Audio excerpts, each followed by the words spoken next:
Entrevista de Mozart após a vitória do Ceará sobre o Tirol. Veja só o que ele falou. Eu optei por fazer algumas trocas que elas já estavam planejadas, principalmente pela questão física.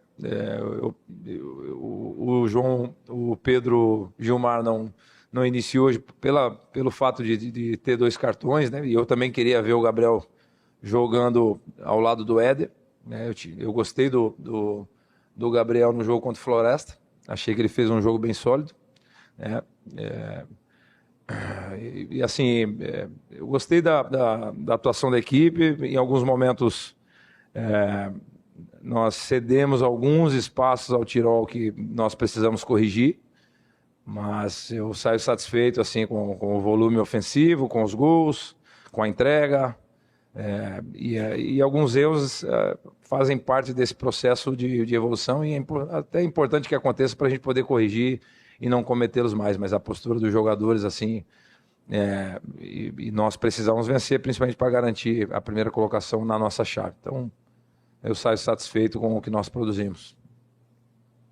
Boa noite, Moza. Boa noite. Marta Negreiros, do Globo Esporte. Eu queria conversar contigo sobre 2 posições ali bem específicas. A primeira é de goleiro. Certo. Hoje o Bruno Ferreira voltou a ser titular na última partida do Richard. Você está mudando também nessa posição. É algo que você pretende levar para o restante da temporada? Ou você ainda não decidiu de fato quem que vai ser o titular nessa posição? E também sobre o camisa 9, né? No caso, o Luca é esse centroavante de fato, de origem. Hoje ele saiu do banco de reservas e você optou por colocar o Vina ali como um falso 9 hoje. Deu certo, né? Fez 2 gols. Eu queria que você falasse também sobre essa posição do camisa 9 do Ceará, que sempre o torcedor bate nessa tecla, né? Está no mercado em busca de um camisa 9, como que você está analisando essa posição hoje, levando em consideração esse contexto, também da utilização do Vina nessa função? Obrigada.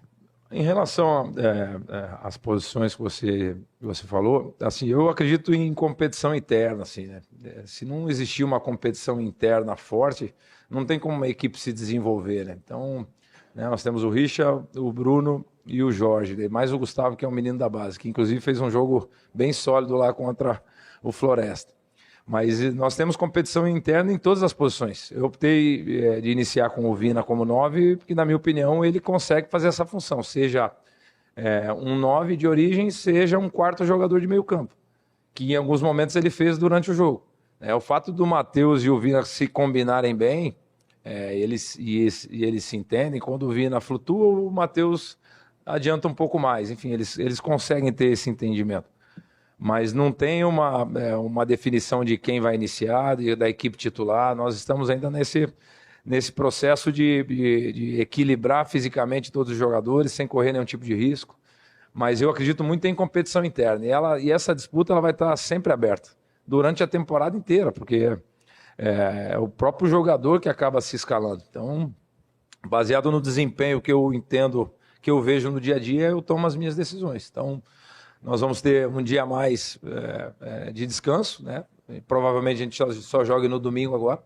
Então nós temos alguns dias para avaliar a condição desses jogadores. É importante que eles se recuperem e aí decidir quem vai iniciar o jogo de domingo. Mas ainda essas disputas, seja no gol, seja o camisa 9, enfim, todas as posições elas estão abertas. Moza, aqui ó, sou Horácio Neto do Jornal o Povo, da Rádio Povo CBN.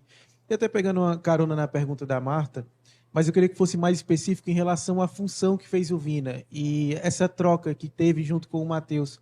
O Vina não jogava de falso 9, contando, claro, o período que ele ficou fora do clube, mas desde o Dorival Júnior, que trouxe essa estratégia, trazendo ele como centroavante em alguns momentos, outros momentos mesmo, como você mencionou, um 4º homem de meio campo.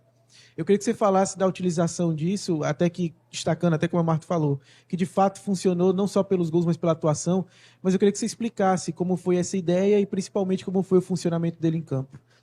Em relação a um dos motivos que eu escolhi o Vina como 9 para poupar também o Luca. O Luca tinha feito 2 jogos inteiros, né? Então, o único jogador que eu não estou conseguindo revezar é o Éder ainda. E infelizmente não estou. Ele foi o único jogador que fez os 3 jogos inteiros.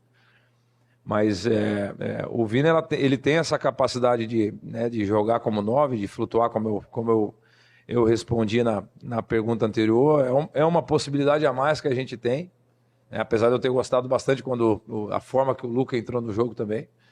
Eu vejo que a característica do nosso time, os jogadores se complementam bem e me dá a possibilidade de fazer algumas formações, né? Seja de forma de estrutura, que a gente parte sempre de um 4-3-3, mas e hoje em alguns momentos nós fizemos um 4-3-3 um pouco mais, com o Vina flutuando um pouco mais, então ele gerava sempre uma superioridade por dentro. Mesmo assim, chegando na área, tanto é que o primeiro gol sai de um gol de um centroavante realmente de origem, né? Que é um gol de cabeça, de um cruzamento do PH. Enfim, e aí cabe a mim escolher determinados jogadores a cada jogo, aquilo que o jogo vai exigir de nós, né? Então, a mesma resposta que eu dei anteriormente, eu vou dar agora. Assim, não tem uma forma específica que nós iremos jogar ou jogadores específicos que nós colocaremos. Baseado naquilo que nós entendemos que o adversário vai exigir de nós vamos escolher os jogadores. Sabemos que ainda faltam algumas peças e analisando um pouquinho do seu trabalho, acho que no Mirassol você tinha o Chico Kim, no Curitiba você tinha o Depena, que eram jogadores mais construtores que jogavam pelo lado do campo. Hoje você tem Matheus Araújo e mais os velocistas, como você gosta, de jogadores de enfrentamento. Né? Eu queria que falasse um pouquinho sobre aquilo que o elenco te oferta, porque é o terceiro jogo com os profissionais e a terceira variação que você apresenta. Foi um 3-4-3, 3-4-2-1, às vezes um 4-2-4, e hoje você vem com o Vina com essa outra possibilidade. Queria que você falasse um pouquinho sobre essa dimensão que o elenco pode te ofertar também para que o torcedor tenha conhecimento. Predominantemente eu gosto de jogar com pontas de enfrentamento, né?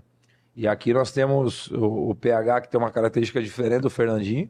Pegar um cara mais de fundo, é um ponta que joga na perna forte, inclusive, né? Tanto é que o cruzamento para o Luca no jogo contra o Iguatu sai do PH, o cruzamento para o primeiro gol do Vina sai do PH. Então o ponta com a perna forte te possibilita a ter mais volume de cruzamento, né? Nem precisa muitas vezes o lateral chegar no fundo. O Fernando é um ponta de pé invertido. O Fernando é a terceira vez que é meu atleta. E é um dos pontas que tem mais enfrentamento no futebol brasileiro. E eu tenho certeza absoluta que ele vai voltar a ser um cara que vai desequilibrar para nós.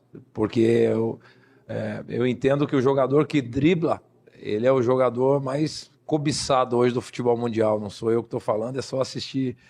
Porque o drible ele é muito importante no jogo. E o Fernandinho vai ser um cara determinante para nós ao longo da temporada. E aí, quando joga o Matheus ali, a característica ela muda, porque o Matheus é um meia de origem que também pode jogar de ponta. Então, acaba que a característica desses jogadores me possibilita de experimentar algumas situações.